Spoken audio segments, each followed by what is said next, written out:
Yo, yo, yo, yo, yo. What is going on, CoD Familia? It is your boy BN, aka Mr. Kingdom Builder, and today we are bringing you some action here from SSS1-11, which is comprised of kingdoms 34, 32, 46, and 48. Now, from my understanding, the battle here on this KVK map is essentially the Blood family versus everyone, right? Now, there's been a lot of action since the level 3 passes opened here for Zone 3 in Atherin along this river choke, right? And you can kind of see that here based on the sides that are where you have kind of there are northeast and southwest right here along. You can see the Blood family here, and then up northeast we have NK and DS, I believe, or DNS thus far. But if we zoom out, excuse me, you'll be able to see that we have, and just kind of give you a little lay of the land. So you got BDM, we got BDO here coming out of this southeastern level 3 pass out of Hollandale. Then out of the northwestern, or southwestern, I should say. Then the northwestern, we have BDM 3 and BDM 2, right? Now, if we zoom in on some potential action here, interesting how they're spreading out like this that much. That doesn't, I'm very curious here on why they... Oh, I see. Never mind. That's DNA. Wow. So they've actually... Intense. For a moment, I was like, hang on. Aren't they coming out from that direction? So, okay.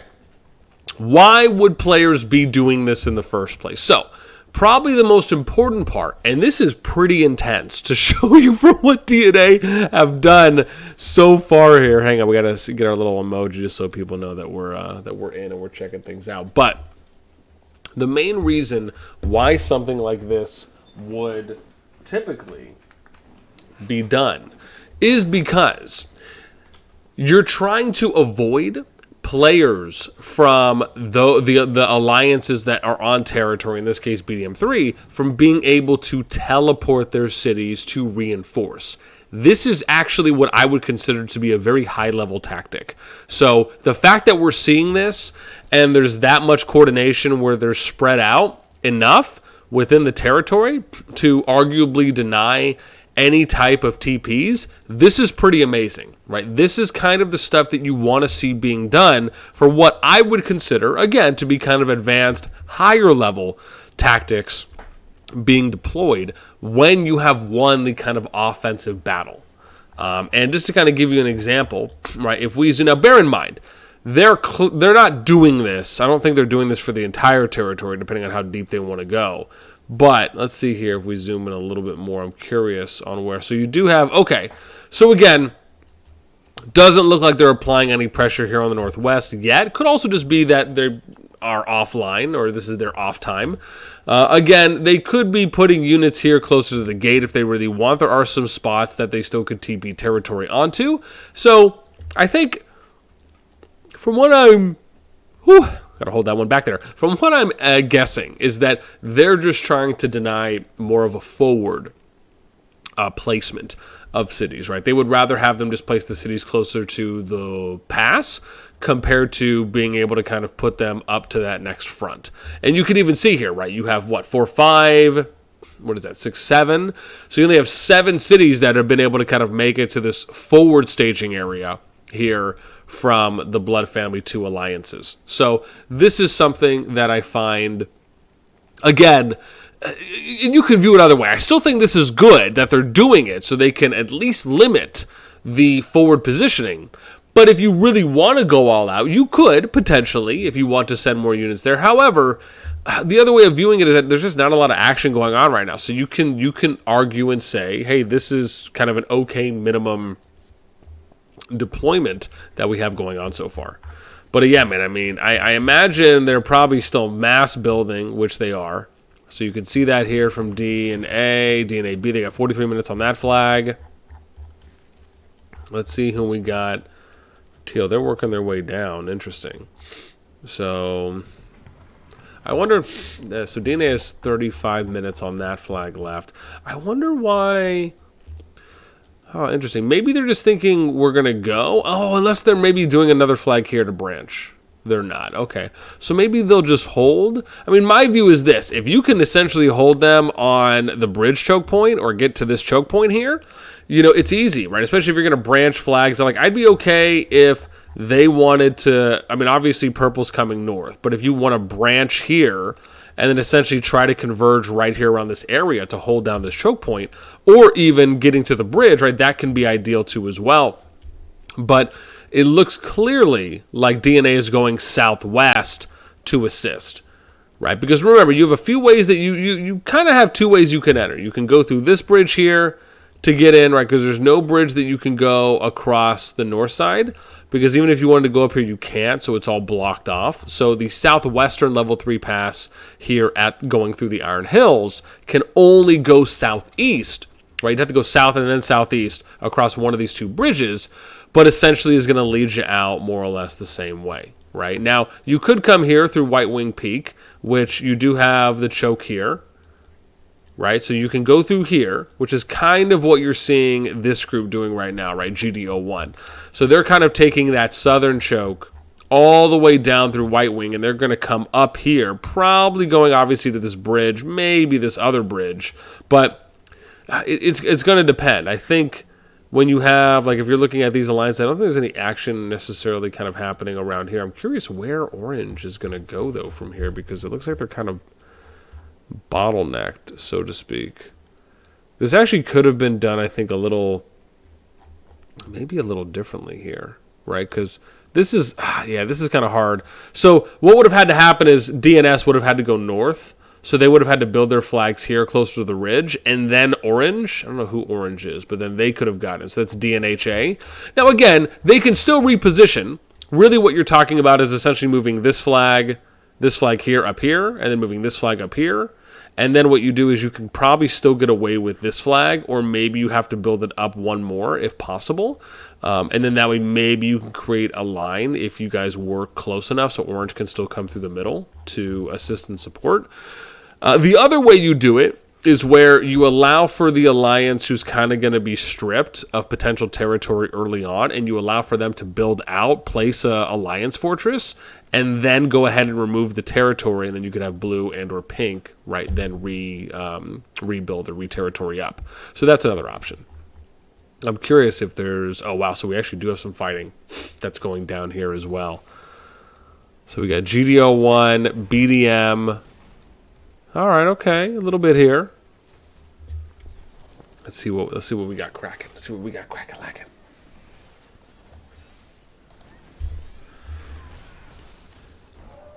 So we got some Cav, quite a few Emirates there. We got some Lilias, got some Valns, got a Walder there in the main club with a Frager.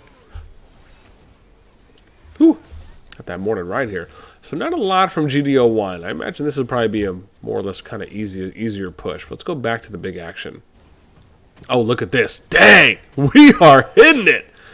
So NK, DNS, coming back. I have to see if there's anyone else who's assisting there. BDO has their Necro that is dropped. Loak is the Beastmaster there, having a nice fight here along this choke. Now this is interesting to me because a big part of how I view kind of the choke fighting, especially here along the river, is I almost feel like there's a couple ways you can really approach this, right? You can essentially do something to the effect of, well, we're going to maybe play out, like this is kind of what we're talking about, kind of role-based. So you can maybe decide, well, okay, hey, we're just going to send nothing but AoE and tanks, right? So we'll just kind of send infantry tanks and just like essentially hard AoE, right? Maybe you're not even going to run cav. The other option is that, okay, maybe you decide, you know what, we are going to run some cav, and then what we'll do is we'll push the cav basically have the cav run all the way through to immediately hit the back line and try and maybe kind of discombobulate a little bit. You can also work in some Celestials and flying if you want to maybe add on to that, and then you can have the Celestials kind of flank over the mountain ranges, right? And then now you can kind of start attacking the supply lines. This is really supply lines or the units that are essentially overextending, right? That's kind of really what we're talking about.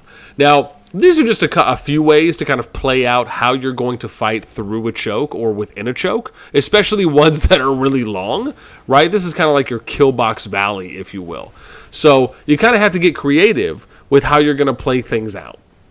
Now, for the most part, as an example, if I zoom out, let's go one more. I don't know if we're going to have the images. Okay, cool. So you can see here for the most part that you end up having, right, you got some infantry here, a lot of mage archer. Let me see. Okay.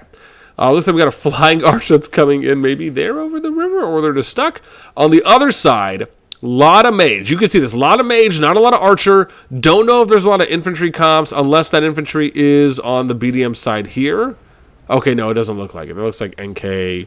Okay, no, but one is there for Moopsy. So you can kind of already see a little bit of a trend here where, now, unless some of the infantry's already just been wrecked, right, which, again, that could be the case too as well because we didn't really see how the fight was coming in initially. However, what we can now look at is you're seeing just very heavy AoE, very heavy mage. It is somewhat understandable, right? If you're not really able to kind of spread yourselves out and take advantage of spacing and good positioning to where you can then kind of make more efficient or effective use of archers. If you're kind of fighting down a choke, it kind of makes sense to where you're like, okay, well, hey, I'm just going to go with very far range. And then it's curious to me on if we're going to end up seeing anyone that is running, for example, something like speed mages, right? I would be really curious to see if players would run like speed mages, and essentially what I mean by that is you're running mage comps, but on your talent builds, you're essentially taking all the speed talents, right, as they come up in the rows. So you'll take like all the speed talents, but then you'll kind of do this. It'll basically be like kind of an 80-20, right, where you'll kind of go 80 DPS, 20% speed, and then that way it allows for you to kite. Right, so you can basically engage and disengage whenever you want. Sure, you dropping a little bit in power from maybe selecting, or I should say from selecting some of the speed talents or march speed talents, of course. But will it allow for you to control pace a little bit more so you can engage when you have favorable fights and disengage when you need to fall back and kind of, again, kind of recollect or restage, so that way the numbers can either be evened or can be kind of more in your favor, right, on those ratios. It is interesting. I'm curious if anyone is running that. And if you are, I would love to know. And if so, and if you are running it, of course I'd love to know, how is it working for you, right? Is anyone out there running mage with a little bit of a focus or kind of a heavier focus on march speed and or even with archers? And then again, how is it working for you? I would be really curious, so let me know in the comments. Because to me, right, this is something that, you've seen, for those of you that play League of Legends, right, you'll notice at times where you'll have right, either some of the DPS or some of the engaging champions, right, might run a item that has a little bit of a mixture of speed to it, if possible, right, just so they can either kite more. Maybe they're picking champions possibly that have a little bit more speed on things like DPS or others, right? And that's, again, if they do. I know, at least when I was playing, that was something that, not anything competitively by any means, but, and I should say even when I watch some of the pro matches here and there, right, it is something that at least I noticed. Now, again, not sure if they're doing it recently, but it is curious to me on if that will be something, if that could potentially turn into kind of like a speed DPS meta for range, or even if you think on the other side, well, maybe I'll run, because Cav kind of already has its innate speed, but even for something like infantry to kind of either tank, disrupt, maybe they're running a little bit more speed on your infantry so that way they can kind of get to the back line or get to where they need to a little bit quicker, right, to kind of be able to put themselves in a better position when they're using their artifact skill. So it is, again, I'm always curious on that, because to me, I just think that there's a lot of opportunity when it comes to the diversity of different play styles, and you could say themes or roles, especially even with, I think, kind of artifact usage, not just individually, but almost in groups as well, right? where you can kind of almost have, like, say you have 5 or 10 infantry units and they're going in and they're spreading out kind of for maximum damage and they're all popping certain artifacts off. Like, that to me is super interesting. And then interesting because of this, like, the level of coordination, then at the same time you're having like your DPS come in and they're basically in line with them, right? So it kind of looks like this, your infantry, it's like pop, pop, pop, pop, pop, and at the same time DPS is already there. So the moment that they're popping or the moment that they're engaging, they're just hitting, popping artifacts, constant DPS coming in, right? So those are things I think when we look at where is the standard, right? Where's that level that we're talking about of eventually getting to on the PvP side of COD? That ceiling excites me, to be able to eventually get to a point where we're seeing more consistency in the level of coordination and organization on the battlefield, whether that be in voice call, whether that be, one of the other things we talk about is kind of prepping your team beforehand, where you're sending out alliance mails, you're sending out DMs to players, and you're just letting them know, hey, this is something that, or for example, these are the reactions we're going to use on the field. These are tactics. This is when you know it's an okay time to keep pushing up and reinforcing. Make sure you're paying attention to markers for things like staging areas or fallback areas too, or withdrawing stages. Right, things like that, where you're not maybe solely relying on everyone being in voice, but you're prepping everyone. It's almost kind of like sign language versus being able to talk, right? It's taking kind of a sign language approach where, okay, we need to make sure that everyone knows sign language, even though it may not be necessary, right? Or it's not something that is like a, I don't want to say it's a mandatory thing, right? But it is something that everyone kind of should know, because it will help you out that much more when you are not in a position to get on voice, right? You have something you can kind of fall back to. Lots of PvP coming out though right now. We got Loak there on the Beastmaster, Thunder Rock, PDO, DNS. A little bit of a split here that we're actually seeing from them. Now, this kind of bunching, these are the things we're talking about. You can see a little bit of condensed grouping here, but a lot more on the DNS side. Ideally, what you'd want to do here is spread out from the tree line kind of down here, either in front of the level 6 fort, spreading out a little bit more. This is just a little bit too dense for me. Same thing up here. You can kind of see the pockets, right? You got a pocket forming here, and you have a pocket forming right here. These are things we're same on the BDO side and BDM. Spreading yourselves out, right? This is one of the often things we talk about, is you either spread yourself out in a straight line or in an arc if you are trying, like, kind of think of like a crescent moon, so to speak. These are things that are going to help you take less AoE damage and then inflict more damage on your opponents, right? That's kind of the ideal. Tear of Ardman being thrown down there for a little bit of heal, having to kind of back out though, so not getting the full effect on that one. That Divine Mercy getting thrown down there. Now you see kind of counter Tear of Ardman throwing. Again, looks like they're probably going to get max value on that because of just kind of where the landscape shift was going a little bit more in favor there of DNS. I wonder if they're getting flanked at this point from BDO, BDM, or if they've kind of, oh wow. So they've kind of pushed them out. So this is interesting. I don't know if there's really a way back here for them to kind of escape. Doesn't look like it. Huh. No, there should be. Yeah, I'm tripping. So, yeah, they actually should. Wow, there's a lot of action. If you just kind of look at the screen for what's happening right now. Craziness. So, yeah, so I guess there is, right? You have, this is the GDO1 side, and I think DNS is coming down from that river path there with NK. So, yeah, so you can already see when they die. So this is something I think that, again, pushing it a little bit too heavy here, right? This is the thing. You're constantly fighting. Oh, no, dude. Hector Algrande is wrecking our faces right now. Let's see. Hang on. I think we have a fix for this. Hang on. Let's do this. Can I go back? Let's see if this will fix our Hector Algrande problem. Yeah, let's see here. Because they're... No, he's still there. Wow. So, what I'm probably going to have to do on this one... Oh, nice. Okay, he moved a little bit. Well, that helps. Just slightly. All right, let's see here what we got. Oh, hang on, we got to get over here into some more of the action. Okay, so what we were talking about earlier is having that kind of heads-up awareness of, this is why we mention pretty often where it's important if you have a on-field commander or general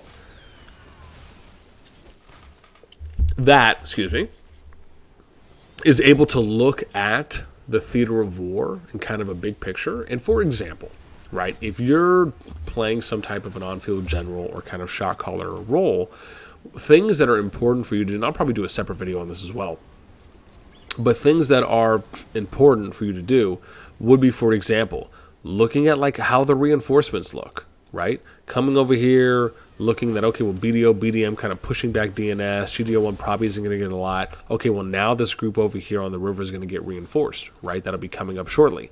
This potentially isn't enough to really go, right? The other play is, if you see that the Thunder Rock is out, or you have a behemoth that's been summoned and you don't have enough damage, or I should say enough players and or damage with you in order to win the open field fight, or you have enough participation from player attendance to where you just have like 1.5 times the numbers or more than your opponents do, where you can say, okay, hey, look, let's all focus fire down the behemoth and then we'll start killing off the open field, right? Then that's something that you can do. The other challenge is that choke points, in my opinion, really benefit behemoth play because you don't really have large AoE skills on behemoths, right? Most of them are kind of small in radius, just again, when you're just thinking about range itself or the amount of coverage area that they'll have.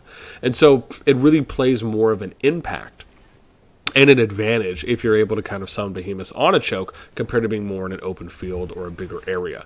And so I think in this case with DNS, right, the challenge here is that with where they're at, now that they were getting pushed, they're still going to get reinforced too as well, and you can still see more people coming in. As that type of on-field commander general, right, I would say, tell your units to kind of fall back to a staging area. One example could be this. Fall back to here. You see how this is a big open field? You fall back to here, you allow for them to push you, and then now you have the advantage because you're able to spread from the river all the way down here, and then you're basically funneling them into your choke, right?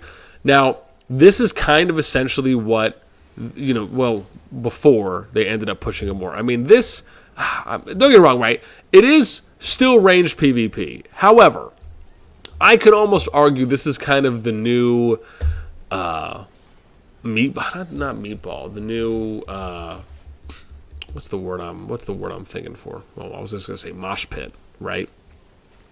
Where you look at a game like Rock, right? You're just kind of all going in, murder balling, right? I think that's it. So this is kind of like the ranged murder ball, if you will, right? Where you have everyone kind of clumping, very, very dense. However, it's not as though you could spread out here along the river choke, right? That's why I'm saying, if you noticed earlier before BDM BDO pushed up, where were they fighting? Well, they were fighting kind of along here, right? Now, sure, they were a little bit more condensed around Swift, where Swift had just TP'd in, but they were fighting a little bit around here. So even though they weren't able to really spread themselves out, they were definitely able to do it more than their opponents. So my thing would have been, okay, well, you set up a line of defense right around here. So the moment they push, you are ready to then counterattack, or at least hold position to where you can create more of a favorable scenario. Interesting. I wonder, because BDO and BDM have numbers here. And it's not as though DNS and NK have, double the amount of troops they have. I wonder if this was a call that they made, because now they're all withdrawing and barely even staying there. Interesting. So I wonder now if this was an example of what we just saw, right? So will they now fall back kind of around here, around the level 6 fort? Because if they do, or maybe they just don't want to fight off territory. That could be the other thing, right? So there's kind of two lines of thought here. One, maybe they just don't want to fight off territory, just so that way they can have some of the stat bonuses that come along with that. Or we could say, and or two, maybe they are aware that, we need to fight with favorable matchups, and we need to kind of set ourselves up for success. Will be interesting on if that was. I'd be curious to hear from them on the video, and if that's the case, let me know in the comments, because when you're kind of looking at the decisions that are being made right now, it'd be different if NK and DNS had 50 legions or 60 legions or something like that out here, and then you have BDM withdrawing. But they're basically withdrawing to essentially around the level 6 fort, like what we talked about. So to me, again, I don't know how much thought's being put into this, because we don't know. But if you're just going off what we're visually seeing, This, to me, seems like a good play where they're thinking to themselves, okay, well, we don't have enough legions on right now, or we don't have enough of a gathering to where we can go out and have either make a tangible push through the choke to our opponent's side, or where we feel like we're going to be able to push past, right, because we just have a great amount of attendance. And so maybe their thought is, well, look, we're just going to fight on territory at this point. DNS still is building, oh wow, so never mind, this was actually BDO. So DNS and NK, see, this is the thing here. If this is their tower, you should be immediately destroying this. Anytime you're not getting pushed, you need to be destroying this tower. That's pretty wild right now. Like, they're not pushing it, but they're not putting anyone on this. I mean, interesting. And the thing is, they can't TP. It's not built yet, so yeah, that's interesting to me. This seems like a missed opportunity here. This is the thing. If your players are online and they're active, everyone should be on this immediately. Like, they should have already been on that, destroying it, but no one's doing that. Really, really curious here. Unless maybe this is just some type of war game and friendly thing that they're doing, possibly. I'm not sure. I mean, they're not touching it, so okay, maybe it's now safe to say, okay, well, look, it's been a minute. Clearly, this is not their flag, so maybe they have some type of agreement or something. I'm not sure. Really interesting. Right? Also, bear in mind, it's going to take a minute here, because I think they're building south. Are they? I don't know where they're building. This doesn't look like they're building right now. You got NK, who is building. I imagine DNS probably will build. Maybe they just don't have enough resources in the moment to build. That could be another thing. You still got GD here, who is... You still got GD who's pushing a little bit, just kind of being an annoyance. I mean, look, that's kind of the play. Let's see what we got here. Wow. So you got a lot. You got the top 5 players right now between ranging 154 mil to 134 mil. And then you have the next BDO at number 6, right, who's on the blood side, number 6 and number 8. So you got 2 out of the top 11 that are on the blood family versus the other side. I'm sure they have a lot more if we were to look at the entire thing. I'm curious though on power. Wow. So BDO almost at 6 bill. Wild. DNS 4.7 bill. NK 3.7. BDM. So this is kind of okay if you're thinking about the top 4. That's pretty close. And then you got DNA. So GDO one's 2.5. That's not too bad. I was just curious kind of where they are based on kind of what their fighting capacity is. But, I mean, yeah, I guess it's going to be kind of hard because they will need to place another flag. But the other thing is, they can still apply, you know, this is the thing, even if because you're so close, right? And BDM's obviously building this way. You can still, if you feel like you have some numbers, you can come out here and poke and just kind of hit them one by one. You don't necessarily have to do full-on engagements, right? You can go out there and kind of play the cav, hit and run type approach, right? And kind of see where you're going to get with that. I mean, there has to be a reason. Oh, sorry, I'm tripping. Yo, my bad here. Everyone's going to be like, boss, the flag has to be connected for them to destroy. Totally. This is what happens, man. Sometimes I just get in the zone and I'm just not thinking about actual mechanics. Yeah, that's the reason why they can't destroy the flag, is because their flag is not connecting. So, yeah. I corrected myself, but probably too late, and I'm most likely going to be blasted hardcore. So I can see that happening.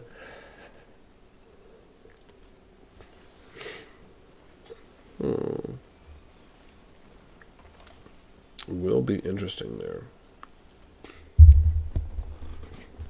Where are we at? We're almost at like leaking on my arm. There we go. Sure, she's dead. Whoa, that's aggressive there, Tin Squad. All right. So yeah, looks like we're probably back off to a standstill, but still, I mean, that was almost 29 minutes there as we're coming up to about 30 minutes, but almost 29 minutes of just some good back and forth fighting, man. This is the kind of stuff that I'm talking about, right? I love seeing as much PvP as possible. There we go, GD01 busting out some of the Emrys, and like I said, there could be some opportunities maybe for small skirmishes where they might be able to kind of make something happen. Let's see what's going on up north on this group. Are they still chilling, or is there... Man, they're still chilling, so nothing. There is no staging. No one's trying to push through the pass. Interesting. So it's really just the south. All right. Well, look, fam, that is going to do it here for SSS1-11. Looks like there's a little bit of an intermission happening right now, which is great for me because, like I said, you guys know I really kind of enjoyed that 20 to 30-minute pocket for being able to cover as much as we can. If you're playing here, if you're just an onlooker, right, would love to know what you guys have been thinking about the war so far. Let me know in the comments down below. It's going to do it for me. As always, until next time. The tickle is coming. It's still coming. Oh, God. I'm dying. Excuse me. Woo. I was trying to get my outro. I felt the tickle. Oh, gosh. Intense. I'm going to go throat lozenge. Tea with honey and lemon is fantastic. Oh, my gosh, I'm crying. Now, too, as well. Ooh, man, talk about the best outro ever. I mean, not really, but, we can make a case. That's going to do it for me. As always, until next time, I will catch y'all later.